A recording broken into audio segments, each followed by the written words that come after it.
दोस्तों, आज हम उस सच्चाई की बात करने जा रहे हैं जिस पर लोग आमतौर पर ध्यान नहीं देते, जिसे लोग हल्के में ले लेते हैं, लेकिन यही सच्चाई आगे चलकर इंसान की पूरी जिंदगी को उलट कर रख देती है। यह विषय सुनने में बहुत सामान्य लगता है, लेकिन इसके अंदर छिपा खतरा इतना बड़ा है कि अगर एक बार फंस गए तो निकलना आसान नहीं होता। आज देश में करोड़ों लोग ऐसे हैं जिनके पास पुरानी बाइक या पुरानी कार है। कभी वही गाड़ी शान हुआ करती थी, कभी वही गाड़ी जरूरत थी, लेकिन समय के साथ हालात बदलते हैं, जिम्मेदारियां बढ़ती हैं, ट्रांसफर होते हैं, नौकरी का दबाव आता है, परिवार की प्राथमिकताएं बदलती हैं और वही गाड़ी धीरे धीरे बोझ बन जाती है। माइलेज कम हो जाता है, खर्च बढ़ जाता है और मन में एक ही बात आती है, अब इसे बेच देना चाहिए। यह सोचना गलत नहीं है, बल्कि कई बार यह फैसला बिल्कुल सही होता है।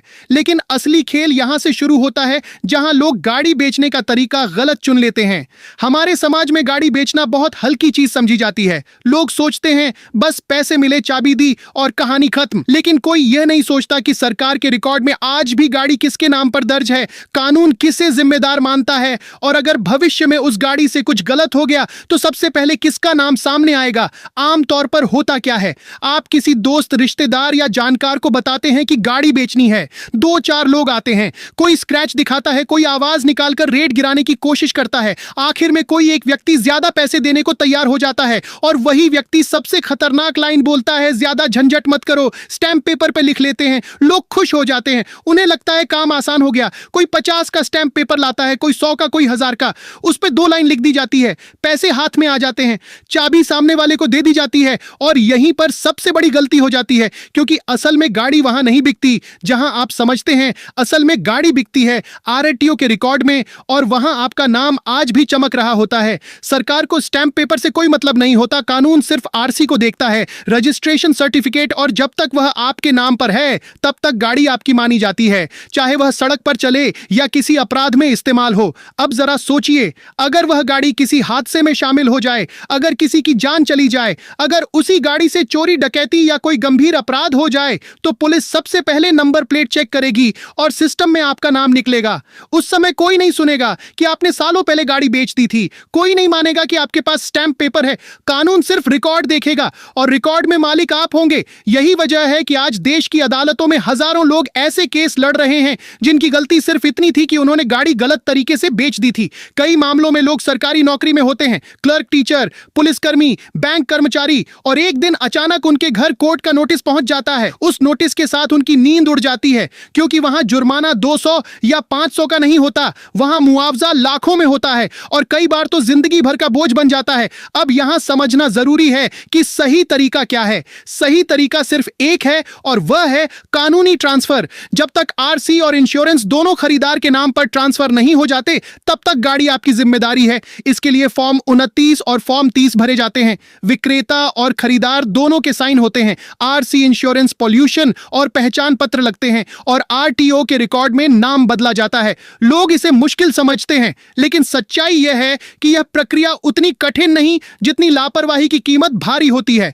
और याद रखिए, इंश्योरेंस ट्रांसफर उतना ही जरूरी है जितना आरसी, क्योंकि अगर इंश्योरेंस आपके नाम पर रहा और हादसा हो गया तो सवाल सबसे पहले आपसे ही पूछे जाएंगे। इसलिए एक नियम अपने दिमाग में पत्थर की लकीर की तरह लिख लीजिए, जब तक कागज पूरे ना हो तब तक चाबी नहीं। अगर सामने वाला कहे पहले गाड़ी दे दो, बाद में ट्रांसफर करेंगे, तो समझ जाइए कि खतरा आपके सामने खड़ा है, चाहे वह कितना भी भरोसेमंद क्यों ना लगे, चाहे वह आपका रिश्तेदार ही क्यों ना हो। कानून रिश्ते नहीं देखता। अब बात करते हैं उन लोगों की जिन्होंने यह गलती पहले ही कर दी है, जिन्होंने स्टैंप पेपर पर गाड़ी बेच दी और अब पछता रहे हैं। अगर आप उनमें से हैं तो घबराइए नहीं, लेकिन चुप भी मत बैठिए। सबसे पहले आरटीओ रिकॉर्ड चेक कीजिए। अगर गाड़ी आज भी आपके नाम पर है तो आप आज भी जिम्मेदार हैं। अगर खरीदार संपर्क में है तो उससे तुरंत बात कीजिए और ट्रांसफर की प्रक्रिया पूरी कराइए। अगर खरीदार गायब हो गया है तो आरटीओ में लिखित सूचना दीजिए और पुलिस में एक साधारण आवेदन देकर रिकॉर्ड बनाइए। यह आपको पूरी तरह बचाएगा नहीं, लेकिन भविष्य में आपकी स्थिति मजबूत करेगा। कुछ लोग सोचते हैं गाड़ी पुरानी है, कबाड़ में चली गई होगी, खतरा खत्म, लेकिन यही सबसे खतरनाक सोच है, क्योंकि कबाड़ से निकली नंबर प्लेट और पार्ट्स अपराध में इस्तेमाल हो सकते हैं और फिर वही पुरानी गाड़ी आपके लिए मुसीबत बन सकती है। दोस्तों, इस पूरी बात का सार सिर्फ इतना है कि गाड़ी बेचना गलत नहीं है, लेकिन गलत तरीके से बेचना आत्मघाती है। पैसा कुछ समय की खुशी देता है, लेकिन गलत कागज सालों की सजा देते हैं। जब तक आरटीओ के रिकॉर्ड में नाम नाम आपका है तब तक जिम्मेदारी भी आपकी है। यही कानून है, यही सच्चाई है और यही वो बात है जो अगर आपने आज समझ ली तो कल आपकी नौकरी, आपकी इज्जत और आपका परिवार सुरक्षित रहेगा। अगर यह जानकारी आपको जरूरी लगी हो तो इसे नजरअंदाज मत कीजिए, क्योंकि कई बार एक सही जानकारी ही पूरी जिंदगी बचा लेती है। अब दोस्तों, यहां से कहानी और भी ज्यादा गंभीर हो जाती है, क्योंकि अब हम उन लोगों की बात करने जा रहे हैं जो ये सब जानने के बाद भी सोचते हैं कि हमारे साथ ऐसा नहीं होगा। यही सोच सबसे ज्यादा लोगों को डुबोती है, क्योंकि कानून में अगर और मगर नहीं चलता। कानून सिर्फ रिकॉर्ड देखता है और रिकॉर्ड में नाम आपका है या नहीं, बस यही फैसला होता है। अब जरा उन सच्ची परिस्थितियों को समझिए जो हर साल हजारों घरों में तबाही लेकर आती हैं। एक आदमी जिसने 10 साल पहले अपनी बाइक बेची थी, स्टैंप पेपर पर पैसे लिए थे, चाबी दी थी और जिंदगी में आगे बढ़ गया। आज वह आदमी अपने बच्चों की फीस भर रहा था, घर की ईएमआई चला रहा था और अचानक एक दिन पुलिस उसके घर पहुंचती है। वजह वही बाइक जो अब किसी और के हाथ में है, लेकिन रिकॉर्ड में आज भी उसी आदमी के नाम पर है। हादसा हो चुका है, किसी की जान चली गई है और केस बन चुका है। अब उस आदमी के पास कोई जवाब नहीं होता। वह सिर्फ यही कहता है, मैंने गाड़ी बेच दी थी। लेकिन सिस्टम उससे यही पूछता है, कागज कहां हैं? और जब आरटीओ रिकॉर्ड खुलता है तो सब कुछ खत्म हो जाता है। अब यहां यह भी समझना जरूरी है कि सिर्फ हादसा ही खतरा नहीं है। कई बार गाड़ियां अपराध का हथियार बनती हैं। चोरी, चैन स्नैचिंग, अवैध शराब तस्करी, ड्रग्स सप्लाई, यहां तक कि गंभीर अपराधों में भी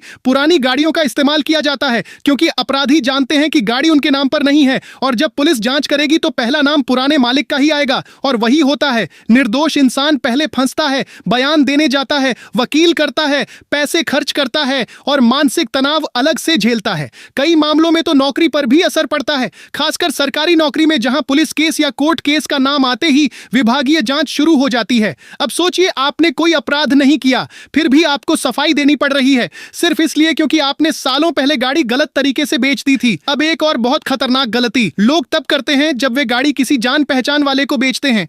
उन्हें लगता है यह अपना आदमी है, भरोसे वाला है, लेकिन भरोसा कानून की किताब में कोई शब्द नहीं है। वहां सिर्फ दस्तावेज चलते हैं। रिश्तेदारी, दोस्ती और पहचान सब वहीं खत्म हो जाती है जहां आरटीओ का रिकॉर्ड शुरू होता है। इसलिए यह मान लेना कि जानकार को बेचा है तो खतरा कम है, यह सबसे बड़ी भूल है। अब जरा स्क्रैप यानी कबाड़ वाली गाड़ियों की बात करते हैं, क्योंकि यहां लोग सबसे ज्यादा लापरवाह हो जाते हैं। बहुत से लोग सोचते हैं गाड़ी अब चलने लायक नहीं रही, कबाड़ में चली गई तो अब क्या फर्क पड़ता है। लेकिन सच्चाई यह है कि कबाड़ में जाने वाली गाड़ियां सबसे ज्यादा खतरनाक होती हैं, क्योंकि वहां से इंजन नंबर, चेसिस नंबर और नंबर प्लेट का गलत इस्तेमाल होता है और फिर वही बंद पड़ी गाड़ी किसी अपराध में जिंदा हो जाती है और रिकॉर्ड में मालिक आप ही होते हैं। इसलिए अगर आप गाड़ी स्क्रैप करा रहे हैं तो भी पूरा कानूनी प्रोसेस जरूरी है। आरटीओ में स्क्रैप का रिकॉर्ड कटवाना, सर्टिफिकेट लेना और नाम हटवाना बेहद जरूरी है, वरना खतरा बना रहता है। अब यहां एक और सच्चाई समझिए। कई लोग सोचते हैं कि अगर इंश्योरेंस खत्म हो गया तो जिम्मेदारी भी खत्म हो गई। यह सोच पूरी तरह गलत है, क्योंकि इंश्योरेंस ना होने की स्थिति में जिम्मेदारी और भी सीधे आपके ऊपर आती है, क्योंकि फिर बीमा कंपनी बीच में नहीं होती और मुआवजा सीधे मालिक से मांगा जाता है और मालिक वही माना जाता है जिसका नाम आरसी में होता है। अब जरा सोचिए, लाखों का मुआवजा आपकी जिंदगी की कितनी बड़ी कीमत वसूल सकता है। इसलिए दोस्तों, यह वीडियो सिर्फ डराने के लिए नहीं है, यह चेताने के लिए है, यह आपको समय रहते रोकने के लिए है, ताकि आप वही गलती न करें जो हजारों लोग कर चुके हैं और आज पछता रहे हैं। अगर आपने अभी तक गाड़ी नहीं बेची है तो इसे नियम बना लीजिए, बिना आरसी ट्रांसफर, बिना इंश्योरेंस ट्रांसफर, बिना लिखित प्रमाण के गाड़ी कभी किसी को न दें, चाहे सामने वाला कितना भी दबाव क्यों न डाले। अगर आपने पहले गलती कर दी है तो अभी भी देर नहीं हुई है, आज ही आरटीओ रिकॉर्ड चेक कीजिए, आज ही कदम उठाइए, क्योंकि हर बीतता दिन खतरे को बढ़ाता है। और याद रखिए, कानून तब जागता है जब हादसा हो चुका होता है और तब पछताने का कोई फायदा नहीं होता। दोस्तों, गाड़ी आपकी थी, जिम्मेदारी भी आपकी है और जिम्मेदारी तब तक खत्म नहीं होती जब तक कागजों में नाम आपका है। यही सबसे बड़ी सच्चाई है, इसे समझ लीजिए, इसे अपने परिवार को समझाइए और इसे उन लोगों तक पहुंचाइए जो आज भी ये सोच रहे हैं कि स्टैंप पेपर काफी है, क्योंकि कल को वही लोग सबसे ज्यादा फंसते हैं। और अंत में दोस्तों, अगर यह जानकारी आपको आंखें खोलने वाली लगी हो, अगर आपको लगा हो कि यह किसी की जिंदगी बचा सकती है, तो इसे आगे जरूर पहुंचाइए, क्योंकि कई बार एक सही जानकारी ही सबसे बड़ा सुरक्षा कवच बन जाती है और यही वह सुरक्षा है जो आपको कोर्ट, पुलिस और जिंदगी भर की परेशानी से बचा सकती है। अब दोस्तों, यहां से बात और भी ज्यादा गंभीर मोड़ लेती है, क्योंकि अब हम उस मानसिकता की बात करेंगे जो इंसान को सबसे ज्यादा नुकसान पहुंचाती है, और वह मानसिकता है टालने की आदत। लोग सोचते हैं अभी कुछ नहीं हुआ तो आगे भी कुछ नहीं होगा, अभी तक तक कोई नोटिस नहीं आया तो शायद कभी आएगा ही नहीं। लेकिन यही सोच सबसे ज्यादा खतरनाक होती है, क्योंकि कानून में खतरा दिखाई देकर नहीं आता, वह अचानक आता है, और जब आता है तो संभलने का वक्त भी नहीं देता। कई लोग सालों तक चैन से रहते हैं, फिर अचानक एक दिन सुबह का फोन उनकी पूरी जिंदगी हिला देता है। थाने से फोन आता है, कोर्ट से नोटिस आता है, और उस दिन के बाद इंसान की नींद खत्म हो जाती है, क्योंकि अब वह सिर्फ यही सोचता है, काश उस दिन मैंने थोड़ा सा वक्त निकाल लिया होता, काश मैंने उस दिन कागज पूरे करा लिए होते, काश मैंने उस स्टैंप पेपर वाली बात पर भरोसा न किया होता। लेकिन दोस्तों, काश शब्द कानून में कोई कीमत नहीं रखता। अब जरा उस स्थिति को समझिए जब पुलिस आपको बुलाती है, आप थाने जाते हैं, आपके सामने फाइल रखी जाती है, number plate, engine number, chassis number, सब कुछ मैच किया जाता है, और अंत में अधिकारी सिर्फ एक लाइन बोलता है, यह गाड़ी आपके नाम पर है। उस पल इंसान के पास कहने को कुछ नहीं बचता, वह चाहे जितनी सफाई दे ले, लेकिन सिस्टम वही मानेगा जो रिकॉर्ड में लिखा है। अब यहां एक और सच्चाई है जिसे बहुत कम लोग जानते हैं। कई मामलों में अगर हादसा बहुत बड़ा हो, अगर मौत हो चुकी हो, तो सिर्फ ड्राइवर ही नहीं बल्कि गाड़ी के मालिक पर भी जिम्मेदारी डाली जाती है। और यही वह जगह है जहां पुराने मालिक की मुश्किलें कई गुना बढ़ जाती हैं, क्योंकि ड्राइवर तो फरार हो सकता है, लेकिन मालिक का नाम रिकॉर्ड में मौजूद होता है, और वही सबसे आसान टारगेट बन जाता है। अब सोचिए, आपने गाड़ी बेची थी, इस्तेमाल भी नहीं कर रहे थे, फिर भी आप आरोपी की तरह खड़े हैं। यही वजह है कि कानून गाड़ी के मामलों में इतना सख्त है। अब एक और बहुत जरूरी बात समझिए, कई लोग यह मान लेते हैं कि अगर उन्होंने आरटीओ में फॉर्म दे दिया था लेकिन ट्रांसफर पूरा नहीं हुआ तो जिम्मेदारी खत्म हो गई। यह भी गलतफहमी है। जब तक ट्रांसफर अप्रूव नहीं होता और नया आरसी कार्ड जारी नहीं होता, तब तक जिम्मेदारी पूरी तरह खत्म नहीं होती। इसलिए सिर्फ आवेदन देकर निश्चिंत हो जाना भी एक बड़ी गलती है। आपको यह सुनिश्चित करना होगा कि आरटीओ सिस्टम में नाम बदल चुका है। अब बात करते हैं ऑनलाइन प्लेटफॉर्म्स की, क्योंकि आजकल लोग बड़ी आसानी से ऐप के जरिए गाड़ी बेच देते हैं। उन्हें लगता है बड़ी कंपनी है, सब संभाल लेगी। लेकिन दोस्तों, याद रखिए, प्लेटफॉर्म का काम सिर्फ खरीदार और विक्रेता को मिलाना है। कानून में जिम्मेदारी प्लेटफॉर्म की नहीं होती, जिम्मेदारी मालिक की होती है। इसलिए चाहे आपने किसी भी ऐप या वेबसाइट के जरिए गाड़ी बेची हो, आपको खुद यह चेक करना होगा कि आरसी और इंश्योरेंस ट्रांसफर हुआ या नहीं, क्योंकि अगर कल को कोई केस बनता है तो वह कंपनी आपके साथ कटघरे में खड़ी नहीं होगी, नोटिस सीधे आपके पते पर आएगा। अब एक और मानसिक जाल है जिसमें लोग फंसते हैं। लोग सोचते हैं कि अगर गाड़ी किसी दूसरे राज्य में चली गई है तो शायद मामला कमजोर हो जाएगा, लेकिन सच्चाई यह है कि आज पूरा सिस्टम जुड़ा हुआ है। एक राज्य की गाड़ी दूसरे राज्य में अपराध करे तो भी मालिक की जानकारी आसानी से निकल आती है। इसलिए यह सोच लेना कि गाड़ी दूर चली गई है, अब कुछ नहीं होगा, खुद को धोखा देना है। अब दोस्तों, यहां एक बहुत जरूरी सलाह समझिए। अगर कभी भी आपने गाड़ी बेची है और आपको यह शक है कि खरीदार ट्रांसफर में टाल मटोल कर रहा है, तो इंतजार मत कीजिए, तुरंत कार्रवाई कीजिए, आरटीओ में लिखित शिकायत दीजिए, पुलिस में सूचना दीजिए। यह कदम आपको पूरी तरह सुरक्षित नहीं करेंगे, लेकिन भविष्य में आपकी नीयत और सतर्कता को साबित करेंगे, और कई मामलों में यही कागज आपको बड़ी मुसीबत से बचा लेते हैं। अब यहां यह भी समझना जरूरी है कि कानून इंसान की मंशा भी देखता है। अगर आपने समय रहते सूचना दी है तो कोर्ट में आपकी स्थिति मजबूत होती है, लेकिन अगर आपने कुछ नहीं किया और हादसे के बाद बोले कि मुझे नहीं पता था, तो यह बात ज्यादा काम नहीं आती। इसलिए दोस्तों, समय सबसे बड़ा फैक्टर है। जितनी जल्दी आप कदम उठाएंगे उतना ही खतरा कम होगा। अब जरा सोचिए, एक छोटी सी प्रक्रिया जो कुछ दिनों में पूरी हो सकती थी, वही प्रक्रिया न करने की वजह से लोग सालों तक कोर्ट के चक्कर काटते हैं, वकीलों को पैसे देते हैं, मानसिक तनाव झेलते हैं, और कई बार परिवार भी टूट जाता है। बच्चे डर में जीते हैं, पत्नी परेशान रहती है, बुजुर्ग माता पिता तनाव में रहते हैं, और यह सब सिर्फ एक लापरवाही की वजह से। अब अंत में दोस्तों, इस पूरे मुद्दे को एक लाइन में समझ लीजिए, गाड़ी सिर्फ लोहे का ढांचा नहीं होती, वह कानूनी जिम्मेदारी होती है। और जब तक कागजों में नाम आपका है, तब तक वह जिम्मेदारी भी आपकी है। पैसा हाथ में आ जाने से जिम्मेदारी खत्म नहीं होती, जिम्मेदारी खत्म होती है तब जब सिस्टम में नाम बदल जाता है। यही वह सच्चाई है जिसे नजरअंदाज करने की कीमत बहुत भारी होती है। इसलिए आज अगर आप यह वीडियो देख रहे हैं, सुन रहे हैं, या यह जानकारी पढ़ रहे हैं, तो इसे हल्के में मत लीजिए। आज ही अपने कागज चेक कीजिए, आज ही सही कदम उठाइए, क्योंकि शायद कल आपके पास मौका ही ना बचे। और दोस्तों, यही वजह है कि समझदारी डरने में नहीं, बल्कि समय रहते सही फैसला लेने में होती है। इंसान की सबसे बड़ी कमजोरी यही होती है कि जब तक खतरा सामने न दिखे, तब तक वह उसे मानने को तैयार नहीं होता। गाड़ी बेचने के मामले में भी यही होता है। लोग सोचते हैं जब तक एक्सीडेंट नहीं हुआ, जब तक पुलिस नहीं आई, तब तक सब ठीक है। लेकिन कानून ऐसे नहीं चलता। कानून इंतजार नहीं करता, वह मौका देखकर वार करता है। और जब वार होता है, तब इंसान सिर्फ एक ही बात सोचता है कि काश मैंने पहले समझ लिया होता। अब जरा उस मानसिक दबाव को समझिए जब एक सामान्य आदमी अचानक आरोपी बना दिया जाता है। वह आदमी जिसने कभी थाने का मुंह तक नहीं देखा, वह अचानक पुलिस की पूछताछ में बैठा होता है, सिर्फ इसलिए क्योंकि एक कागज में उसका नाम अभी तक दर्ज है। यहां से जिंदगी की दिशा बदल जाती है। नौकरी में सवाल उठते हैं, रिश्तेदार दूरी बनाने लगते हैं, समाज अलग नजर से देखने लगता है और इंसान अंदर ही अंदर टूटने लगता है। यह सब किसी अपराध की वजह से नहीं बल्कि एक लापरवाही की वजह से होता है। अब एक और बहुत जरूरी सच्चाई समझिए। कई लोग सोचते हैं कि अगर उन्होंने गाड़ी बेचने के बाद एक एग्रीमेंट रख लिया है तो वही सबसे बड़ा सबूत होगा, लेकिन कोर्ट में यह एग्रीमेंट तब तक कमजोर रहता है जब तक आरटीओ रिकॉर्ड आपके खिलाफ खड़ा है, क्योंकि कानून का पहला सवाल यही होता है कि हादसे के वक्त गाड़ी किसके नाम पर थी, और अगर उस वक्त आरसी आपके नाम पर थी तो आप सीधे कटघरे में खड़े कर दिए जाते हैं। उसके बाद आपको साबित करना पड़ता है कि आप दोषी नहीं हैं, यानी बोझ आपके ऊपर होता है, जबकि सही प्रक्रिया अपनाने पर बोझ सिस्टम पर होता है। यही फर्क समझना सबसे जरूरी है। अब यहां एक और आम गलती की बात करते हैं। लोग सोचते हैं कि अगर खरीदार ने चालान भर दिए हैं, टैक्स भर दिया है, तो शायद नाम बदल गया होगा, लेकिन चालान भरने या टैक्स देने से मालिक नहीं बदलता।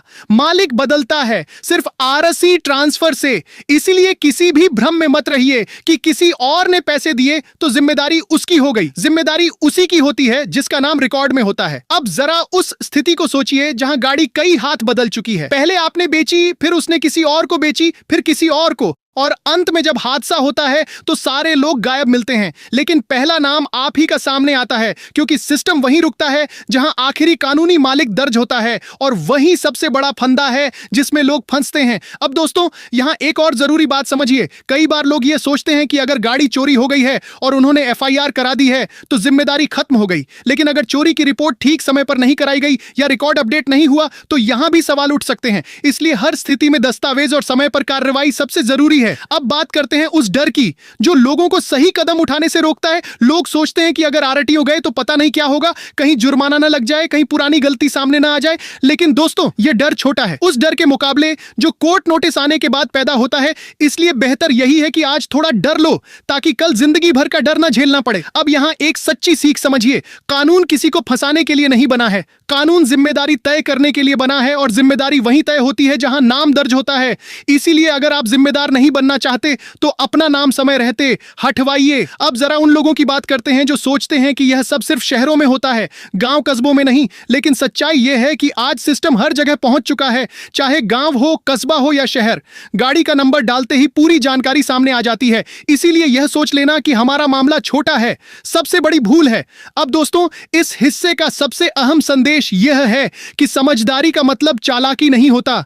समझदारी का मतलब होता है सही समय पर सही फैसला लेना। गाड़ी बेचते वक्त अगर आपने यह सोच लिया कि पहले कागज बाद में गाड़ी, तो आपने अपनी आधी जिंदगी की चिंता खत्म कर ली। और अगर आपने यह सोच लिया कि पहले पैसे बाद में देखेंगे, तो समझ लीजिए आपने खुद अपने लिए परेशानी खरीद ली है। अब अंत में दोस्तों, एक बार फिर याद दिला देता हूं, गाड़ी सिर्फ एक साधन नहीं है, वह एक कानूनी जिम्मेदारी है। और यह जिम्मेदारी तब तक आपके सिर पर रहती है जब तक सिस्टम में नाम आपका है। इसे हल्के में मत लीजिए, इसे टालिए मत, इसे नजरअंदाज मत कीजिए, क्योंकि कानून की सबसे बड़ी सजा वही भुगतता है जो यह सोचता है कि मेरे साथ तो कुछ नहीं होगा, और यही सोच सबसे पहले टूटती है। इसलिए आज ही फैसला लीजिए, सही फैसला, ताकि कल आपको कोई फैसला भुगतना ना पड़े। अब इस मोड़ पर आकर बात बिल्कुल साफ हो जानी चाहिए, क्योंकि यहां से आगे कोई भ्रम, कोई बहाना और कोई मासूमियत काम नहीं आती।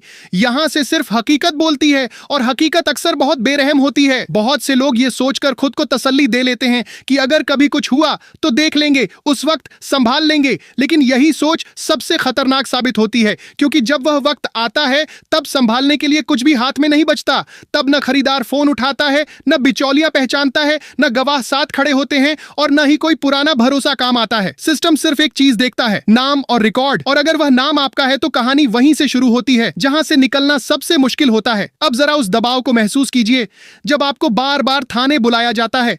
हर बार वही सवाल, वही फाइल, वही नजरें जो आपको ऐसे देखती हैं जैसे आप कुछ छुपा रहे हों, चाहे आपने कुछ भी गलत न किया हो, लेकिन सिस्टम का शक धीरे धीरे आपकी पहचान पर भारी पड़ने लगता है। और यही वह बिंदु है जहां इंसान अंदर से टूटने लगता है, क्योंकि वह समझ नहीं पाता कि वह खुद को कैसे साबित करे जब गलती उसकी थी ही नहीं। अब यहां एक और कड़वी सच्चाई समझिए, कई मामलों में जांच सालों तक चलती रहती है और इस दौरान आप पूरी तरह आजाद नहीं होते। हर सफर, हर नौकरी, हर पासपोर्ट, हर वेरिफिकेशन में यह मामला एक साया बनकर आपके साथ चलता है। लोग कहते हैं समय सब ठीक कर देता है, लेकिन कानूनी मामलों में समय अक्सर बोझ और बढ़ा देता है, क्योंकि हर तारीख, हर पेशी, हर नोटिस आपको वही गलती बार बार याद दिलाता है जो आपने सिर्फ जल्दबाजी में की थी। अब सोचिए, अगर उस वक्त आपने सिर्फ एक सही कदम उठा लिया होता, अगर आपने यह तय कर लिया होता कि जब तक आरसी ट्रांसफर नहीं होगा तब तक गाड़ी हाथ से बाहर नहीं जाएगी, तो क्या यह सारी कहानी जन्म ही लेती नहीं? यही फर्क है एक जिम्मेदार फैसले और एक लापरवाह फैसले में। अब यहां एक और बहुत जरूरी चेतावनी समझ लीजिए। कई लोग यह सोचते हैं कि यह सब डराने के लिए कहा जाता है, लेकिन कोर्ट के रिकॉर्ड डराने की भाषा नहीं बोलते, वह सिर्फ नतीजे दिखाते हैं। और उन नतीजों में सबसे ज्यादा नाम उन्हीं लोगों का होता है जिन्होंने कभी खुद को जोखिम में समझा ही नहीं था। अब दोस्तों, इस हिस्से का सबसे बड़ा सच यही है कि कानून भावनाओं से नहीं चलता, वह रिश्तों से नहीं चलता, वह भरोसे से नहीं चलता, वह सिर्फ रिकॉर्ड से चलता है। और रिकॉर्ड वही मानता है जो सिस्टम में दर्ज होता है। इसीलिए अगर आप यह सोचकर बैठे हैं कि आप सच्चे हैं तो सब ठीक हो जाएगा, तो यह सबसे खतरनाक गलतफहमी है, क्योंकि सिस्टम सच्चाई नहीं, प्रक्रिया देखता है। और जिसने प्रक्रिया पूरी नहीं की, वह चाहे कितना भी सच्चा क्यों ना हो, फंसता जरूर है। अब आखिरी चेतावनी यह है कि गाड़ी बेचने का फैसला एक दिन का होता है, लेकिन उसकी जिम्मेदारी सालों तक पीछा कर सकती है। इसीलिए इसे हल्के में मत लीजिए, इसे कल पर मत छोड़िए, इसे किसी और के भरोसे मत छोड़िए, क्योंकि जब मामला बिगड़ता है तब हर कोई पीछे हट जाता है और सामने सिर्फ आप और सिस्टम रह जाते हैं। इसलिए आज अगर आप सुरक्षित रहना चाहते हैं तो आज ही सही कदम उठाइए, क्योंकि बाद में पछताने का मौका भी अक्सर नहीं मिलता।